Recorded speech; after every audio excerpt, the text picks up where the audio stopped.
Dengan mengambil tema Kadin Paradigma Baru Pemberdayaan Ekonomi Rakyat Menuju Palembang Emas, pagi tadi berlangsung musyawarah kota ke-12 Kamar Dagang dan Industri Kadin Palembang periode 2018-2023 di gedung DPD RI Sumsel Jakabaring Palembang.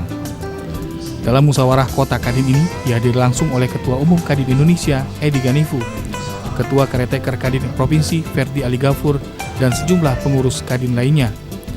Musyawarah Kota Kadin Palembang ini dibuka secara resmi ditandai dengan pemukulan gong oleh Asisten 3 Pemkor Kota Palembang, Agus Kelana.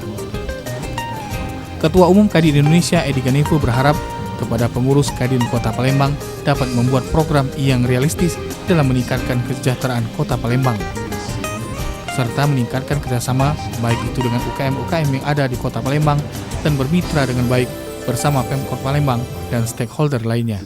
Hari ini kita melaksanakan amanah dari Undang-Undang Nomor 1 Tahun 87, amanah dari Anggaran Dasar dan Anggaran Rumah Tangga Kadin Indonesia, bahwa kita melakukan musyawarah provinsi, di mana di sini akan mengevaluasi program-program kerja dan membuat program-program kerja yang baru, dan tentunya melakukan pemilihan ketua Kadin yang baru untuk Kota Palembang ini. Dan kami berharap program-program yang akan dibuat nanti adalah program-program yang realistis.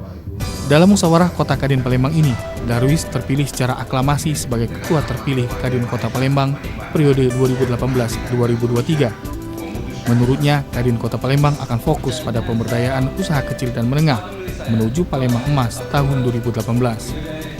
Selain itu, Kadin Palembang juga berharap dapat dilibatkan untuk turut serta menyukseskan penyelenggaraan Asian Games tahun 2018 di Kota Palembang. Kami fokus untuk usaha kecil menengah, seperti pengrajin pempek, gemplang, itu kami harus berdayakan. Tentunya untuk mendukung Palembang menuju Palembang Emas 2018. Mudah-mudahan pemerintah kota Kadin Palembang dilibatkan untuk menyukseskan Asian Games 2018 dengan tujuan Palembang menuju Palembang Emas 2018. Dengan semangat Kadin Paradigma Baru, Kadin Palembang juga diharapkan dapat memberikan sumbangsih nyata untuk kemajuan pembangunan di Kota Palembang.